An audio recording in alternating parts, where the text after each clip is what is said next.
About 30,000 people live in Kirkwood, Missouri, a well-to-do suburb outside of St. Louis. In this county, heroin deaths are nearly 4 times the national average. It is already well established that whether a heroin overdose or some other drug-related tragedy, can happen here. It's been happening now for several years.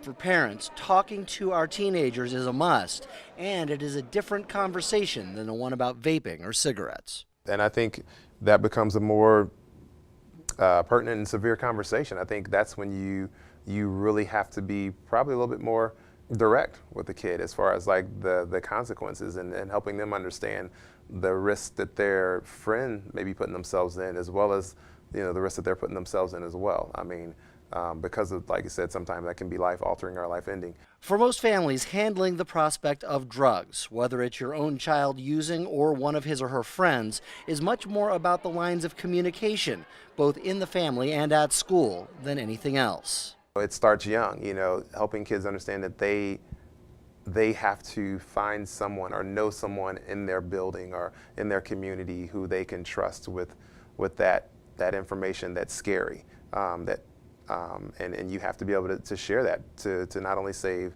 themselves but to save someone else as well.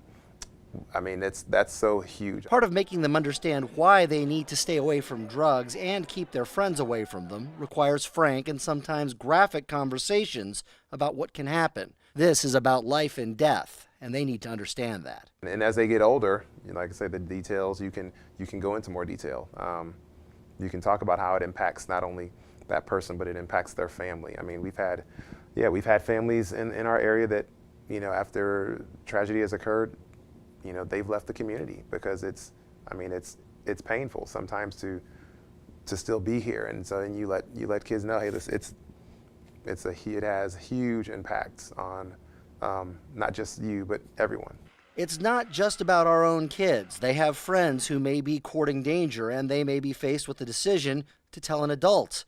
You might hear pushback about snitching, but our kids need to understand that when someone's safety is at risk, keeping secrets is no longer an option, and they'll have support. We help with them with being able to get that information to protect that kid so it doesn't feel like they're snitching or they're tattling. I'll call the parent, I'll say, hey, listen, it's something that I overheard from someone else. There's so many different ways in which we try to protect that student, protect that child from feeling as if they're jeopardizing their relationships or friendships by saving another student. But in the end, I think they feel best when they feel like, hey, listen, I did something that's going to help my friend out. And parents should know they can seek out help too. School counselors are not just for the kids.